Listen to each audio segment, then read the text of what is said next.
It began on a Sunday evening when Randy found an old photo album in the attic. The room was filled with dust and broken wooden boxes. But this album stood out wrapped in yellowing plastic and bound with a faded red ribbon. He brought it downstairs and opened it in the living room, where his sister Dira sat scrolling through her phone. "Hey, remember this?" Randy pointed at a photo from when they were kids, standing in front of the house with their parents. Dira looked and nodded. "Yeah, you were missing a front tooth. I looked like a little goblin." They laughed, flipping through pages. But then Randy paused. "Wait, who's that?" The photo showed them as children again. But this time, there were three of them: Randy, Dira, and a third child slightly younger, smiling in the corner. His face was blurry, but clearly present. He wore striped pajamas and stood close, as if he belonged. "Is this edited?" Randy asked. Dira frowned. "I don't remember him." They stared. The edges of the photo were aged, curled. It didn't look fake. No signs of manipulation. No stickers. Just there, like it had always been. Maybe it was a cousin, Dira suggested, uncertain. Randy shook his head. "No, we never had a cousin stay over when we took these." Later that night, while brushing his teeth, Randy passed the hallway where the family photos were framed and hung, out of habit. He glanced at them and froze. The same photo was now hanging there, and the third child. His smile was a little wider than before. Randy stood frozen in the hallway. That photo, it wasn't just a copy. It had changed. He stepped closer, heart pounding in his chest. The third child, the boy who shouldn't exist, was now smiling wider. Not just wider, but wrong. His eyes weren't looking at the camera anymore. They were looking straight at Randy. The hallway light flickered, once, twice, then everything was still. Randy grabbed the frame and rushed to the kitchen where Dira was heating leftover noodles. "Look," he shouted, "the photo. It changed." Dira rolled her eyes. "Randy, seriously, you probably stared too long and imagined things." He shoved the photo into her hands. "Look at his face. Look at the smile." She looked, blinked, then looked again. Her expression shifted. "Okay, that's weird. We never had a younger brother, right?" he asked. "No, it's always been just us." They both stared at the photo. The strange boy's presence seemed stronger now, like he belonged more with each passing moment. "I'm putting this back in the attic," Randy muttered. He marched upstairs with the frame, heart racing as he opened the attic door. Cold air rushed down like a whisper. He hesitated, then climbed the stairs. The attic was just as dusty, but darker now. The single light bulb overhead flickered as he set the photo down on an old crate. Something shuffled in the corner. Randy turned. Nothing there, just boxes, shadows. He backed away slowly, closing the attic door behind him. But as he walked back to his room, something felt off. The hallway seemed longer, quieter, and when he passed the photo wall again, the frame was back in its place, hanging, and the boy in the picture. He wasn't smiling anymore. He was frowning. Randy couldn't sleep that night. Every time he closed his eyes, the boy's face appeared, no longer smiling, just staring, like he was waiting. At 2:37 a.m., Randy got out of bed and walked to the hallway. The photo was still there. He didn't touch it. He whispered, "Who are you?" No answer, just silence. Then the hallway light flickered once. Suddenly, Dira screamed. Randy ran to her room. She sat on her bed, shaking. "I saw him," she said, "in my dream. He stood by my bed holding a photo, our photo." Randy sat next to her.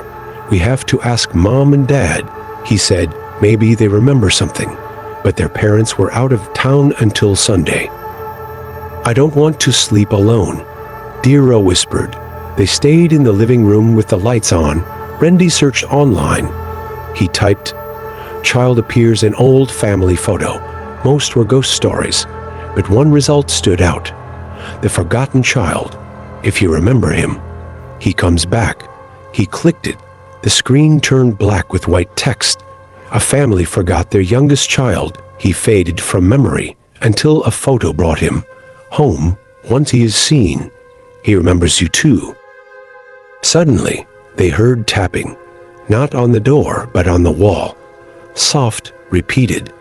Then a voice whispered, "Can I come in now?" Randy froze. The voice was soft, but real. Dira heard it too. She grabbed his arm, eyes wide. "Did you hear that?" she whispered. He nodded slowly. The tapping stopped. The house went silent again. But something had changed. It felt like they weren't alone anymore. The next morning, they checked the hallway.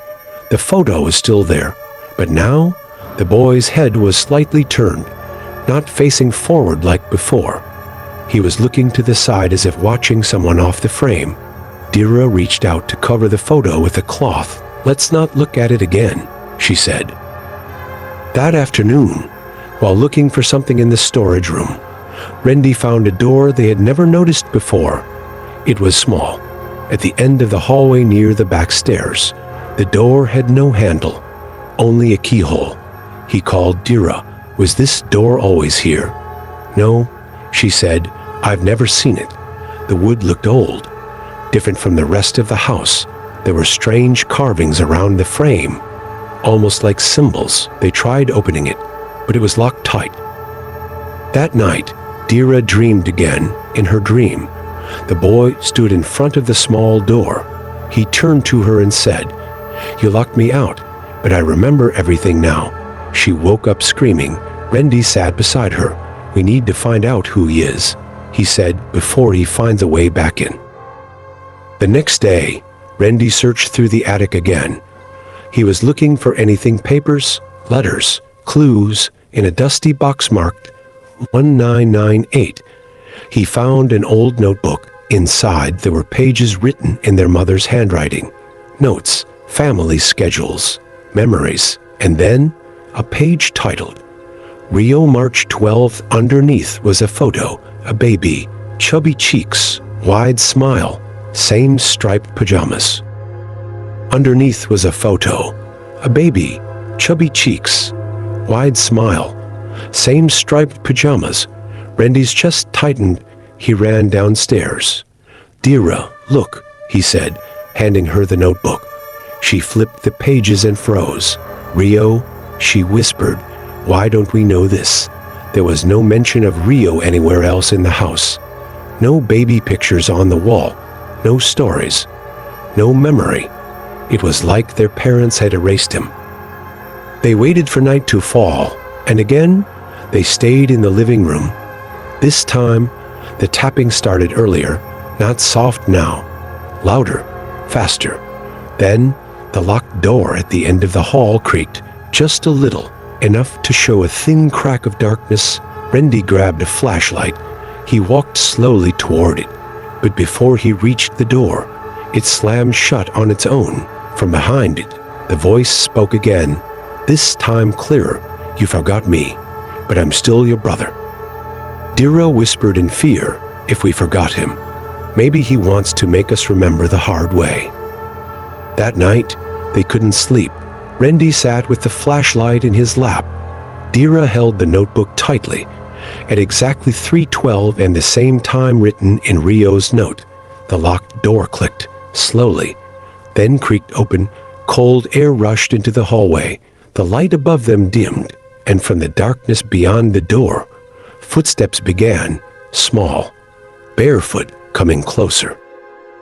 Randy stood up, heart racing. "Rio?" he called out. The footsteps stopped. Then, a figure stepped out from the shadows. It was a boy, pale skin, striped pajamas, the same face from the photo, but his eyes were sunken, like he hadn't slept in years. Dira gasped, "You're real." "I was," the boy said. His voice was flat, hollow. "Until you forgot." Randy took a step back. "We didn't mean to, we didn't know." "You promised never to leave me," Rio said, "but the house forgot. The pictures changed, and I was locked away." He looked up. His eyes were full of anger. Now it's your turn."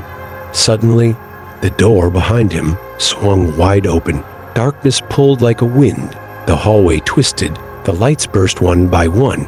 Randy grabbed Dyra's hand. "Run."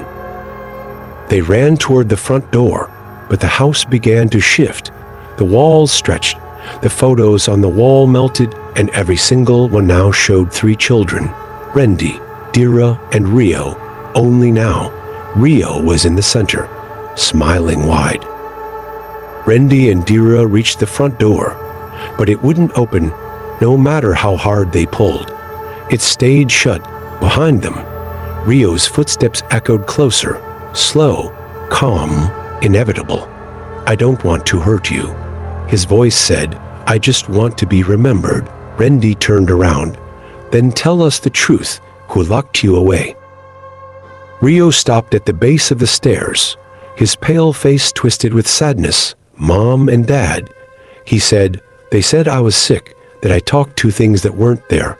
One day, they stopped calling my name. They took down my pictures. Then, I was gone." Dyra's voice shook.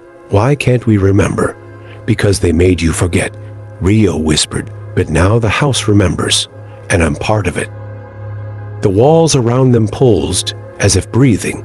Every surface now showed Rio's face, smiling, watching, waiting. Then, without warning, everything went still. The front door opened. Sunlight poured in. Rio was gone. Randy and Dira stumbled outside, gasping for air. The house behind them looked normal again, silent, empty. Days passed. Their parents came home. They didn't believe the story, said it was stress, imagination. Nothing ever happened. But one thing never changed. On the wall in the hallway, the photo still hung. 3 children, and no matter how many times they tried to remove it, it always came back.